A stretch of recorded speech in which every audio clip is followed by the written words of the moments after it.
Julie Andrews, the legendary voice of Mary Poppins and The Sound of Music, is getting close to 90 years old, but her life today is anything but a fairy tale. From enchanting audiences with her golden voice to facing heartbreaking struggles, her journey has been one of triumph, loss, and resilience. What has become of the beloved Hollywood icon? Stay tuned as we reveal the bittersweet reality of her life today. As Mary Poppins would say, Julie Andrews is almost perfect in every way, but her life story is anything but ordinary before she won an Oscar and became a beloved star of The Sound of Music and Mary Poppins. Julie Andrews was just a young girl with a big voice and a mystery in her life that sounds like something out of a movie.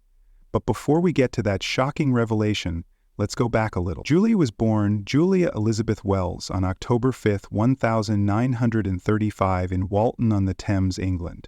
Her mother was a pianist and her stepfather, whose last name she took, was a singer, so Julie was destined for the stage. She was naturally good at music, but she didn't know much about her real father, which is where the story takes a turn. Julie, 14, a singing prodigy, goes to a social event with her mother. She thinks it will be a normal evening with some music and polite conversation, but her mother pulls her aside and introduces her to a man she's never met before, her real father. Julie's mother had always told her that her stepfather was her real father. The man Julie was meeting for the first time was actually her biological father. That moment was overwhelming for young Julie. It was confusing, emotional, and probably a little awkward as well. What do you even say in a situation like that? As Julie grew up, her world was full of danger, fear, and hardship. Imagine being a child who wants to sing, but instead of a cozy home and loving family, you are surrounded by the deafening sounds of air raid sirens and explosions. During the Terry Ying period of the London Blitz, Julie Andrews lived in constant fear of not making it to tomorrow. And if you think that was the worst of it, wait until you hear about the shocking part. Julie wasn't just fighting to survive a war, she was also fighting battles in her own home. But first, let's take a step back and see what life was like for young Julie during one of the worst times in history. From September 1940 to May 1941, Nazi Germany launched relentless raids on the UK, focusing on major cities like London, where Julie lived. This wasn't just one attack. It happened every night for 8 months. At night, the sky was filled with explosions instead of stars, and families huddled together in underground bomb shelters, holding on tight as the ground shook. The next morning, they would come out hoping their homes were still standing, but many weren't. Children were sent to the countryside for safety, but Julia and her family stayed behind to see what happened. Imagine trying to fall asleep while bombs are dropping outside your window and dreaming of a better future while your present is filled with fear. Food was scarce and rationing meant you couldn't just eat what you wanted. Sugar was a luxury and fresh fruit was hard to find, but Julie still found a way to sing in the middle of all the chaos. Her voice became a source of comfort for her and those around her. But here's the saddest part. The war was scary, but while London was under attack from the sky, Julie's home became its own battlefield. Her stepfather, Ted Andrews, was supposed to be her protector, but he turned out to be a source of pain. He was reportedly cruel to both Julie and her mother. Home should have been a safe place to escape the horrors of war, but for Julie there was no escape. Imagine being a child and feeling like there's nowhere to run outside because there are bombs. Later, Julie said that her stepfather caused her emotional and even physical pain. This is a painful truth that adds even more depth to her story, but she found a way to rise above it all.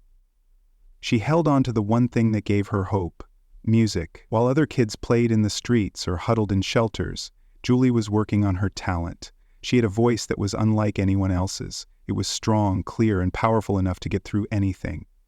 Julie Andrews is the kind of legend that doesn't just happen overnight. Her rise to fame was a result of talent, hard work, and the approval of the royal family. Yes, before she was famous in Hollywood and on Broadway, and before she was pretty much perfect in every way, Julie Andrews was just a young girl with a voice that could stop people in their tracks. As a teenager, she had the honor of performing for British royalty.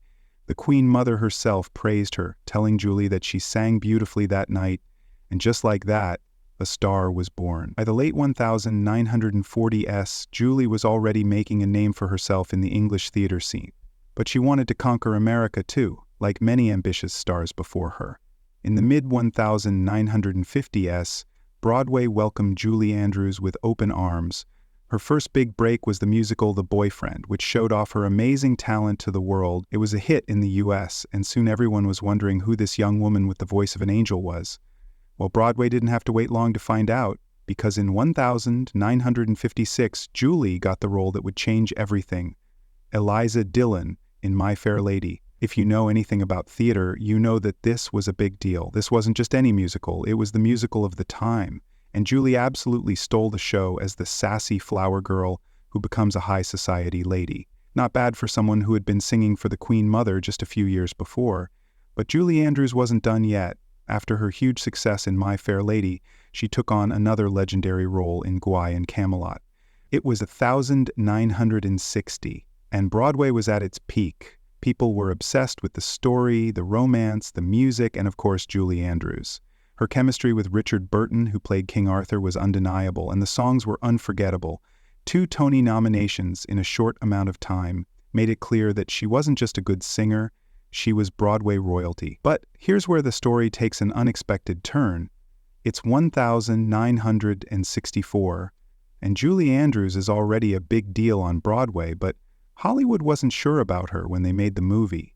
In the movie version of My Fair Lady, Julie played the same part she played on stage, but Audrey Hepburn was chosen instead. But fate had other ideas. Walt Disney saw Julie in a Broadway show and knew she would be great in his new movie Mary Poppins. And just like that, everyone knew about the wonderful nanny who could fly, sing, and make even the grumpiest kids happy.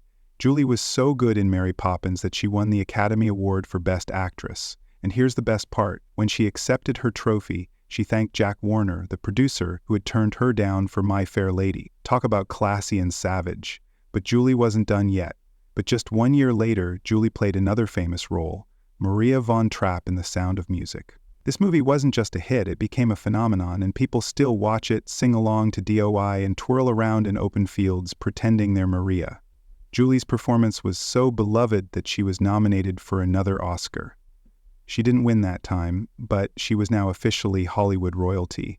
But while her career was taking off, her personal life was taking center stage before she became a Hollywood star. Julie, a superstar, married Tony Walton, a set designer. They got married on May 10, 1959 in Surrey, England. And guess who else was there? Dame Maggie Smith. Yes, Professor McGonagall herself. She was probably looking stunning and making snide comments even back then.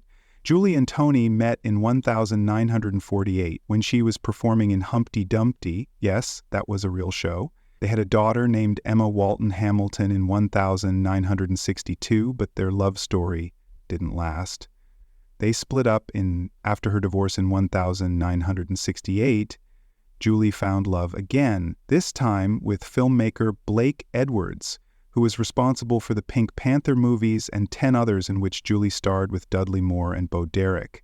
Julie and Blake got married and she became the stepmother to his children Jennifer and Jeffrey. But their love story didn't end there. In the 1970s, they decided to add to their family by adopting 2 Vietnamese daughters, Amy, who later became Amelia Lee, and Joanna Lynn. Julie and Blake were together for 41 years in Hollywood. It's amazing how short marriages can be. Blake died of pneumonia in 2010, and G was by his side until the end. It was a terrible loss, but their love story is still one of the most touching in Hollywood history. Julie Andrews has had a life that most of us can only dream of. She's won Oscars, starred in some of the most beloved movies of all time, performed for royalty, and found love that lasted a lifetime. But wait, there's more to her story.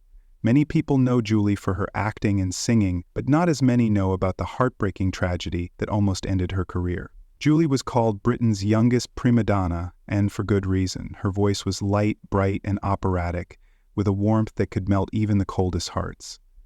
The best part was that it all looked so natural. She could hit those high notes like it was nothing, and she looked like the princess she played in The Princess Diaries decades later. As Julie got older, her voice naturally changed. It got harder to hit high notes, and her sound got richer and deeper. Some singers struggle with this change, but Julie didn't. Instead of fighting it, she welcomed it. Her voice changed into something even more soulful, something that carried more emotion and depth. But then the tragedy happened. In 1997, while performing on Broadway in Victoria, Julie noticed something was wrong. Her voice wasn't as strong as it used to be. She started to sound hoarse, and doctors told her she had nodules on her vocal cords, which are small growths that can affect the voice. So she did what any singer would do. She had surgery to remove them. But something terrible happened. Instead of fixing the problem, the surgery hurt her vocal cords, taking away the singing voice that made her famous. Imagine going from being Mary Poppins to barely being able to hold a note. Julie later called it the Julie thing. The woman who used to avoid singing sad songs because she was afraid of losing her voice in emotion now had lost it completely. But here's the catch. Julie later said that she never actually had nodules. That's right, she said that her hoarseness wasn't from growths at all, but from muscular striation, which is basically a strain from performing night after night. The surgery wasn't even necessary, and it destroyed her singing voice, even though losing her voice was terrible. Julie Andrews wasn't going to just accept what happened. In 1999, she filed a malpractice lawsuit against the doctors at Mount C Hospital, including Scott Kessler and Jeffrey Libon, who had operated on her throat. At first, these doctors told her she would regain her voice within 6 weeks, which sounded hopeful, but after 6 weeks, 6 months, and 2 years, she still couldn't sing. Her stepdaughter Jennifer Edwards said it best. Up best in 1999, and it still hasn't come back. That's when Julie Andrews knew this wasn't just bad luck. Something bad had happened, and she wasn't going to let it go. Julie's lawyers sued the doctors for medical malpractice, saying that the surgery had gone wrong and that she had been misled about the risks. The case went on for over a year, but in September 2000 a settlement was reached. The exact amount wasn't disclosed, but you can bet it wasn't small change. No amount of surgery could bring back her voice. She had lost the very thing that made her famous. The doctors never admitted fault, but let's be honest. If Julie Andrews is suing you for ruining her voice, you probably did something wrong. For a woman whose voice used to soar across 4 octaves, Julie Andrews' loss was not just a career setback. It was a deeply personal one. After the disastrous surgery in 1997, her once beautiful soprano was reduced to a fragile alto. Andrews famously joked, "I can sing the hell out of Old Man River," but behind the joke was pain. She later admitted she had never fully recovered from the botched surgery. In the early 2000s, Andrews went to see Stephen M. Zoll, who was the director of the Massachusetts General Hospital Center for Laryngeal Surgery and Voice Rehabilitation. Zoll was a famous expert in voice restoration, and there was hope that her singing voice might be saved. Over the next few years, Zoll did 4 surgeries on Andrews. They weren't small, they were precise and groundbreaking. As a result, her speaking voice got stronger and clearer, but her singing voice lost its magic forever. How do you deal with losing a key part of who you are? For Andrews, this wasn't just a loss of notes. It was the loss of a key part of who she was. She could have gone into hiding and let anger take over, but she didn't. Instead, she reinvented herself, true to her strong nature. She didn't wallow in despair. She didn't. Julie Andrews proved why she's not just an Andrews, didn't let this tragedy define her. She became a voice actress, lent her voice to narration, and even played iconic roles where her speaking voice was enough to captivate an audience. From narrating movies to entertaining audiences in interviews, Andrews proved that even though her singing voice was gone, her charm and talent would live on. But let's not forget that the surgeries weren't just for her career. Andrews once said she wanted her grandchildren to be able to hear her speak clearly, even when she was having a hard time, how to stay close to her family, and how to do that in important ways.